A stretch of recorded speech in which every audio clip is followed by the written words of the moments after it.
Nakuha na ng CCTV ang rambol sa isang barangay sa Bangaldan, Pangasinan. Makibalita tayo kay Jasmine Gabriel Galban ng GMA Regional TV, 1 North Central Luzon. Sa kuha ng CCTV camera, makikita ang grupo ng kalalakihan na ito na tila nagtatalo. Makalipas ang ilang sandali, makikita ang pagtakbo at pagtawid sa kalsada ng lalaking nakaputing t-shirt at ng kanyang mga kasama hanggang sa pagsusuntukin niyang isang lalaki. Sinubukang umawat ng ilang kalalakihan sa lugar pero tuloy-tuloy sa pagsuntok at hinantak pa ang biktima papasok sa iskinita. Makalipas ang ilang minuto, makikita ng pagdating ng ilang kalalakihan at pinagbabato ang iskinita kung saan nakatirang lalaki nakasuot ng puting t-shirt.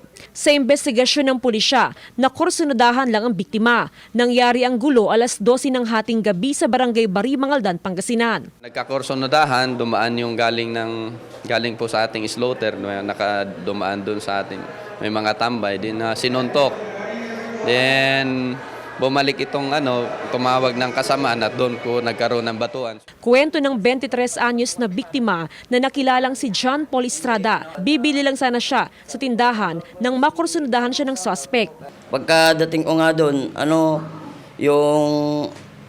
agad yung hinatak na hindi ako masyado makakain masakit yung pangako dito tapos basag yung ko dito.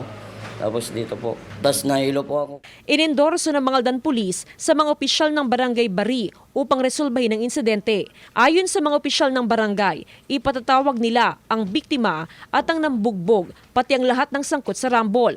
Sinusubukan ng GMA Regional TV 1 North Central Luzon na makuhanan ng pahayagan ng bugbog at iba pang sangkot sa insidente. Mula sa GMA Regional TV 1 North Central Luzon, Jasmine Gabriel Galban, nagbabalita para sa GMA Integrated News.